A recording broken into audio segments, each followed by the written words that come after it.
శ్రీ గురు చరిత్ర 23వ అధ్యాయం. శ్రీ గణేశాయ నమః, శ్రీ సరస్వత్యై నమః, శ్రీ గురుభ్యో నమః. సిద్ధమోని ఇంకా ఇలా చెప్పారు. నామధారక శ్రీగురుడు గొడ్డు బర్రె నుండి పాలు పితికించడంతో అంతవరకు గుప్తంగా ఉన్న ఆయన మహిమ వెల్లడైపోయింది. ఆ మర్నాడు కొందరు గ్రామస్తులు మట్టి తోలుకోవడానికి బర్రెను బాడుగకు ఇమ్మని అడగడానికి వచ్చారు. అప్పుడు ఆ బ్రాహ్మణుడు, అయ్యా, మా గేదె పాలిస్తున్నది కనుక ఇక నుండి దానిని మట్టి తోలడానికి పంపలేము అని చెప్పి నాడు ఆ గేదె ఇచ్చిన పాలు చూపించాడు. ఆ గ్రామస్తులు, అరరే, ఇంతవరకు ఒక్కసారైనా కట్టని ఈ ముసలి బర్రె పాలు ఎలా ఇచ్చింది అని ఆశ్చర్యపోయారు. అద్భుతమైన ఈ వార్త ఆ ప్రాంతమంతా ప్రాకి ఆ నగరమేలే రాజుకు చేరింది. అతడు ఆశ్చర్యపడి కుతూహలంతో బ్రాహ్మణుని ఇంటికి వచ్చి చూచి అది సంగమంలో నివసిస్తున్న యతీశ్వరుని మహిమ అని తెలుసుకున్నాడు. వెంటనే అతడు సకుటుంబంగా పరివారంతో కూడా సంగమానికి వెళ్లి శ్రీగురునికి పొర్లు దండాలు పెట్టి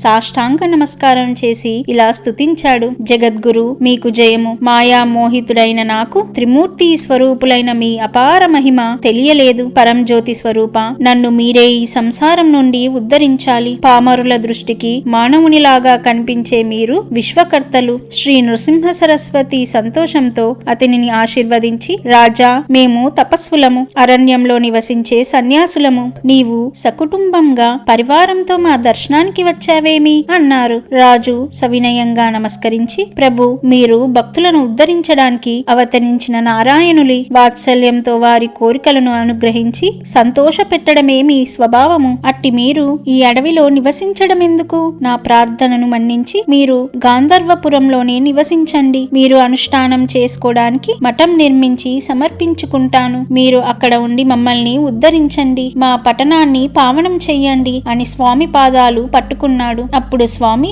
ఇది భగవతేచ్ఛ. మేము ప్రకటమయ్యే సమయం ఆసన్నమైంది కనుక కొంతకాలం గాంధర్వపురంలో నివసించి రాజును భక్తులను రక్షించాలి అనుకొని అనుమతించారు. రాజెంతో సంతోషించి శ్రీగురుణ్ణి పల్లకిలో కూర్చోపెట్టి వాద్య నృత్య గీతాదులతో పట్టణానికి తీసుకువెళ్లాడు. పల్లకీకి ముందు ఏనుగులు, గుర్రాలు, వాటి వెనుక రాజు, అతని పరివారము, వంది మాగదులు నడిచి వచ్చారు. రాజు స్వయంగా స్వామికి ఛత్రం పట్టుకున్నాడు. విప్రులు వేద మంత్రాలు చదువుతుంటే వంది మాగదులు శ్రీగురుణ్ణి స్తుతిస్తున్నారు. నగరవాసులందరూ భక్తితో స్వామికి ఎదురేగి జయ జయధ్వనాలు చేస్తూ ఊరిలోకి తీసుకొస్తున్నారు. ఊరేగింపు పడమటి దిక్కు నుండి గంధర్వ నగరంలో ప్రవేశిస్తున్నది. అక్కడొక పెద్ద రావి చెట్టు ఉన్నది. దాని సమీపంలోని ఇళ్లన్నీ పాడుబడి నిర్మానుష్యంగా ఉన్నాయి. అందుకు కారణం, ఆ చెట్టు మీద ఒక బ్రహ్మ రాక్షసుడుండేవాడు. అతడు ఆ ప్రదేశంలోకొచ్చిన మానవులను, జంతువులను మృంగివేస్తుండేవాడు. అతనికి భయపడి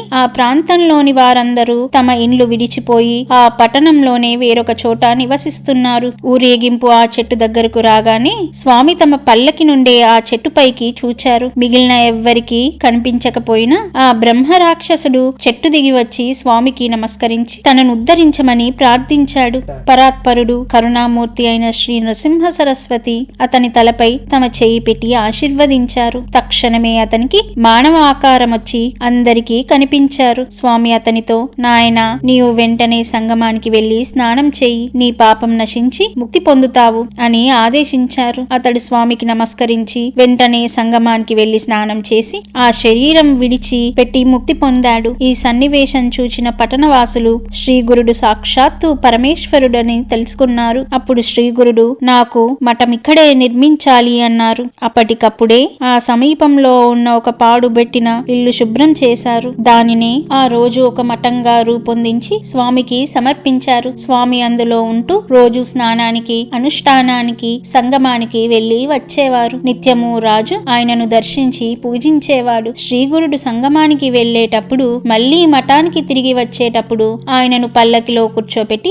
రాజమర్యాదలతో తీసుకెళ్లేవాడు. నిత్యము ఎందరెందరో శ్రీగురు దర్శనానికి వస్తుండేవారు. ఆ పట్టణంలో ప్రతి నిత్యము బ్రాహ్మణ సంతర్పణలు జరుగుతుండేవి. అలా శ్రీగురుని కీర్తి గ్రామ గ్రామాలకు ప్రాకిపోయింది. గంధర్వ నగరానికి కొద్ది దూరంలోని కుమసి అనే గ్రామంలో త్రివిక్రమ భారతి అనే సన్యాసి ఉండేవాడు. వేద విధుడైన ఆ యతి నిత్యము నృసింహతరాన్ని మానస పూజతో ఉపాసిస్తుండేవాడు. అతడు శ్రీగురుని గురించి విని ఆ యతి డాంబికుడు, సన్యాసాశ్రమ ధర్మానికి విరుద్ధంగా వైభవం అనుభవిస్తున్నాడు అని ఆక్షేపిస్తుండేవాడు. విశ్వవ్యాపి సర్వసాక్షి అయిన శ్రీగురుడు ఆ సన్యాసి చేస్తున్న ఆత్మనిందను తెలుసుకున్నాడు. అప్పుడు ఒక అద్భుతం జరిగింది. శ్రీ దత్తాయ గురవే నమః, శ్రీ శ్రీపాద శ్రీ వల్లభాయ నమః, శ్రీ నృసింహ సరస్వత్యై నమః.